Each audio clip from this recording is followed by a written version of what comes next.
Hi, this is Mark Jennings-Bates, professional driver and Canadian adventurer with the Nissan Titan Arctic Challenge.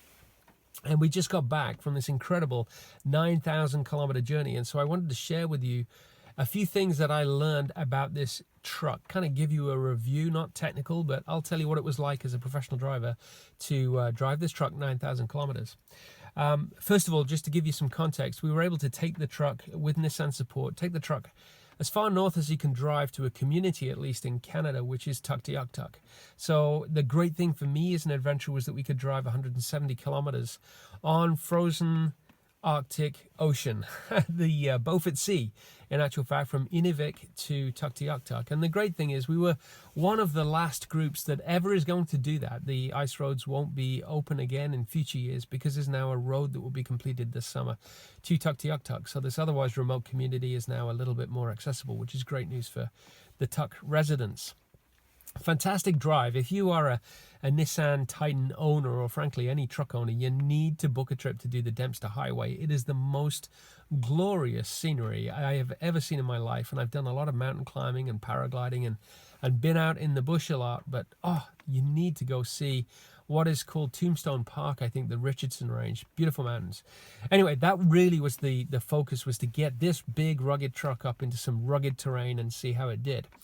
And I have to tell you, it was incredibly comfortable. And that's important because if you live in your truck or you work in your truck for a living, then it needs to be comfortable. And one of the most important things for me was this whole cockpit was just a treat. In fact, I just got back from a 9,000 kilometer trip yesterday. The final push was a 20-hour drive from just east of Whitehorse back to southern British Columbia. A big long day's driving, and here it is the next day and I'm in this truck and I've just gone out and done some errands because it's comfortable.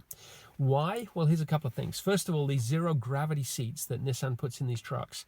How can you make a seat comfortable? It sounds ridiculous, right? A seat is a seat is a seat. Well, it's not. These seats, after 9,000 kilometers, are still comfortable.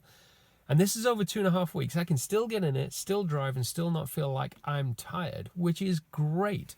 So they are super comfortable. If you have a job that requires you to spend a lot of time in a truck, this is a very comfortable truck within which to spend that time. Second thing is the voluminous cockpit here. You could certainly put 5 adults in here with some luggage and it still wouldn't be overcrowded. We've added charging stations, CB radios, and we still dumped all our expedition gear in the back for a 3-week expedition, which left us the ability to find what we needed to easily, have plenty of room up front here as we lived in this part of the cockpit. So thumbs up to Nissan. It's a very luxurious and comfortable interior. Have to add to the heated steering wheel. I mean, if you're in a cold climate in Canada, for us minus 35 starting up the truck's cold, it was great to get a heated steering wheel and start the day knowing that your hands were warm. So great comfortable cockpit. The other point about driving the Nissan, frankly, is the on-the-fly switch from 2-wheel drive to 4-wheel drive. Very easy, very simple, nothing complicated. If you had to pull out at a busy intersection or from a car park and it was a slightly polished surface, just put it in 4-wheel drive high and you can get out quickly and safely into the traffic and put it back in 2-wheel drive if you're comfortable doing that. If not, if it's a loose surface road, leave it in 4-wheel drive high. But if you're on pavement, I would advise you don't do that. But a very comfortable truck from that point of view. What we did experience with the 4-wheel drive system was towing one of the trucks out of the ditch. This truck we affectionately referred to as Bumble Beast because it is big and it's yellow. So everybody could recognize it. It made quite a stir as you came into town, and they are very big trucks actually from the cockpit. You feel as though you're driving a 1-ton truck. But anyway, we had a truck that was pushed into the ditch, met a transport truck coming up a hill that didn't want to give any ground at all, and just pushed Bud's truck into the ditch onto a plowed shoulder. So his truck was buried. I mean, the snow was over the hood, it was up to the roof on the sides. He was in a very big plowed ditch and could not drive out, obviously. So we had to get the off-road tow strap out, put it onto this truck, and this is on the Dempster Highway, so this is a frozen, polished, icy surface. usually you wouldn't have much chance of getting anything out of that ditch, but at least without chains. So we were able to put it in full low and engage the diff lock, and literally 3 pulls on the rope, we had enough momentum to be able to get Bud out of that ditch. Fantastic. So it's a trustworthy vehicle that you can do some great things off-road in the backcountry with as well, and know that you'd have a hard time getting stuck, frankly. So that's always good when you got a truck. It's good to know that it can take you where you want to take it.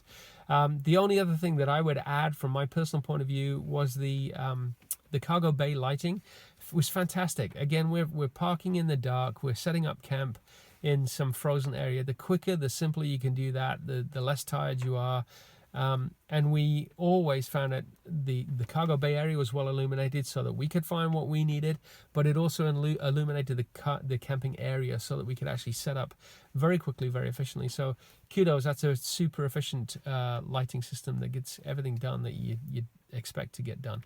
So really, thumbs up. It was a great trip. The Nissan trucks were very rugged. They survived some arduous temperatures for sure. Cold starts, even with the diesel, actually were no problem. They were relatively economical. The diesel was a bit more economical than the gas, but you know, we're pushing through gravel roads, snowy roads, blizzards. There was a lot of bad weather on the trip that probably affected the mileage a little bit, but still, I mean, I could get the gas down to 14 liters per 100 kilometers. If I'm very careful, probably averaged around 16 and a half. The diesel was a little bit better than that. So great trucks from that point of view as well. Highly recommend it. Again, if you spend a lot of time in a truck, this is a very comfortable truck to spend that time.